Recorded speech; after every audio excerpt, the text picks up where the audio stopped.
Bonjour à vous, merci d'être présent aujourd'hui. Bonjour. Bonjour.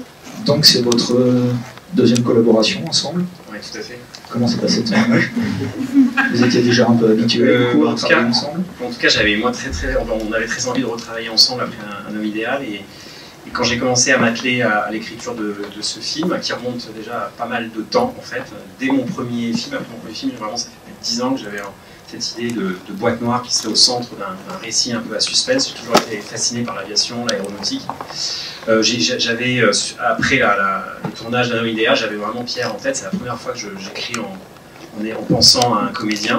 Évidemment, j'étais très très heureux qu'il accepte à nouveau de me supporter dans le travail et de retravailler avec moi. Et voilà, c'est pour moi un film vraiment, c'est mon 4e film et c'est mon film le plus personnel pour moi. Il n'y a rien d'autobiographique, rassurez-vous quand vous allez voir le film, mais tout me fascine, le monde de l'aéronautique, les thématiques abordées au sujet de la technologie, des conflits d'intérêts, de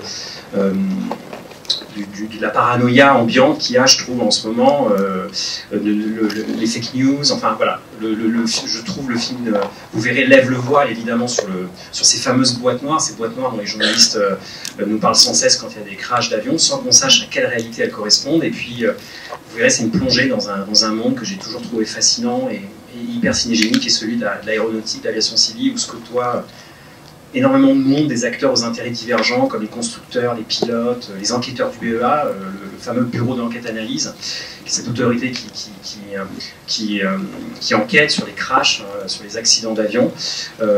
Voilà, c'est un microcosme. Moi, j'adore, en tant que spectateur, en tout cas, les films qui vous prennent par la main et vous plongent dans un monde méconnu, et vous découvrez un peu les coulisses de cet univers-là. Et puis surtout, très heureux de...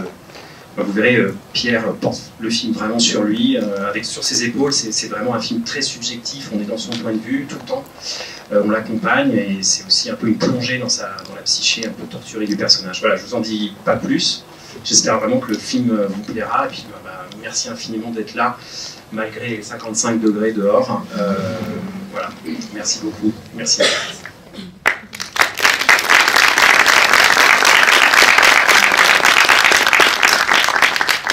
Non, on est ravis, c'est les toutes premières séances du film, le film qui a été confiné lui aussi pendant un petit moment. Donc c'est un bonheur de vous voir, même si vous êtes masqué, que vous soyez venu voir notre film, qui est toujours un jour un peu spécial pour nous, de lâcher le bébé, quoi, un petit peu, qu'on a mis du temps à faire, toi encore plus que moi, mais qu'on a fait avec tout notre cœur. On est allé voir visiter ce bureau si méconnu en fait, où il y a des enquêteurs effectivement qui retrouvent des boîtes noires, qui les ouvrent, qui extraient une toute petite carte mémoire, vous verrez ça très bien dans le film. On va tourner réellement là-bas avec des vrais gens du BEA, et qui essaient d'extraire la vérité de ce qui s'est passé quelques secondes, quelques minutes avant un crash d'avion. Voilà, c'est un métier passionnant. Comme disait Yann, il est question aussi de complotisme, il est question de qu'est-ce qu'une vraie information, qu'est-ce qu'une intox, comment on se fait son avis là-dessus, qu'est-ce qui est objectif, qu'est-ce qui est subjectif, qu'est-ce qui est instinctif, qu'est-ce qui est un fait réel, avéré, scientifique. Je trouvais toutes ces thématiques passionnantes. Moi, j'ai passé du temps du coup avec des enquêteurs du BEA, et notamment un jeune enquêteur qui avait un peu le même profil que Mathieu Vasseur dans le film que vous allez rencontrer. Voilà, on va essayer de pas vous spoiler non plus, on a déjà dit beaucoup trop de trucs en fait. Non, on est très heureux que vous découvriez le film, et puis je vous souhaite une très très belle séance, quoi.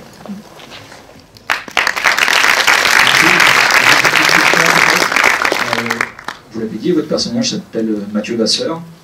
Vous avez été surpris en lisant le scénario, peut-être? Oui, oui, en fait, pour ceux qui n'ont pas vu Un homme idéal, c'est une erreur déjà de votre part. Le héros s'appelait déjà Mathieu Vasseur, effectivement. Donc dès que j'ai reçu le scénario, j'ai un peu bugué, et j'ai appelé Yann en lui disant mais non, je t'ai pas appelé, j'ai attendu qu'on soit en face parce que j'ai senti que c'était un truc un peu mystique et qu'il fallait pas trop, je savais pas trop comment aborder ça. Et puis non, c'est pas un spin-off, mais Yann m'a jamais répondu très franchement, mais j'ai bien aimé le côté un peu mystique en fait du personnage qui s'appelle pareil sans être du tout la même personne, dans cette espèce d'avatar dans le cinéma de Yann, que je trouve en plus être un cinéma vraiment dont moi je suis super fier. Je suis très fier particulièrement de faire partie de ce film et qu'un Français réalise des films, je trouve, mieux que des Américains, en fait, j'ai envie de dire, même d'y aller carrément. Non, mais vraiment, je trouve qu'il y a une précision factuelle, moins un peu l'esbrouf hollywoodienne, qui est dans la veine du Bureau des légendes, enfin, je trouve qu'il y a un vrai truc français, et en même temps, vous allez voir l'ambition des plans, le premier plan du film et tout, vous allez voir. Ça, je trouve ça génial. Pourquoi je parle de ça? Aucune idée. Mathieu Vasseur, non, voilà. Et moi, je pense que c'est le Antoine Doinel du thriller de Yann, ouais, français. Voilà. En toute humilité, évidemment. Yann, vous pouvez nous éclairer peut-être? C'est vraiment juste un clin d'œil, et je crois que c'est parti. Comme j'avais Pierre en tête quand j'écrivais, voilà, j'ai gardé le même prénom et nom, et vraiment il ne faut pas avoir autre chose qu'un simple clin d'œil, et les deux films n'ont rien à voir, si ce n'est ces deux personnages qui sont vraiment sous pression, la thématique évidemment du suspense, de la tension. J'espère que vous trouverez l'histoire la plus captivante et haletante possible. Mais après, c'est vraiment deux films différents.